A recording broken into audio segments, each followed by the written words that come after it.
nyaya iyi yachitozokura moto mhuri yezimbabwe. Pane nhau iri kutenderera sechamoziva kuti vakomana vakakepchwa vakasungiwa vethe opposition citizen coalition for change on the 16 June.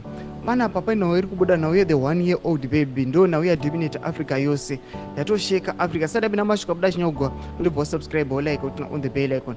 Hopu kuchiono ndiye akataka kuexposa ndobva anyora achibudisa achiti we want Africa to know that there is a 1-year-old child in Zimbabwean prison. According to my human rights achikugombidza kuti mwana ne 1 year anopinda muprison. Panapa pane billboard rikutenderera zvinzi aiwa we must let Africa know, even the Sabc pachemfana kuzviziva. Vanyora vachiti why is ED doing this to this child during winter. Munoziva kuti izvezvi muZimbabwe aiwa muwinter vari mujeri, and munoziva kuti majeri muZimbabwe they are not that comfortable. Noda kuti zvinonzi vakokomana vanhu anenge achiraswa pasi, but we are seeing kuti a 1-year-old child anonzi anenge ari mujeri, and we are seeing a mother ane cotton wool munzeve, which means somehow she is infected.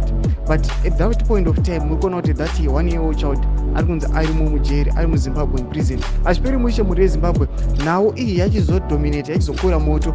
We don't know kuti what the next move icharwa ne the regime kana the ruling party ZANU-PF, because Idi Mnangagwa ari kutoforsa zvinzi he must address these issues now dzema human rights violations. Munotoziva mafungiro enyu muri kudii pamusoro pechitiko ichi. Chitiko chibofunga kuti dei angariwo mwana wako achiitwa izvo waita sei. Pinai comment section medu mutidze mafungiro enyu, musawa no subscribe like, watch it on the bell icon.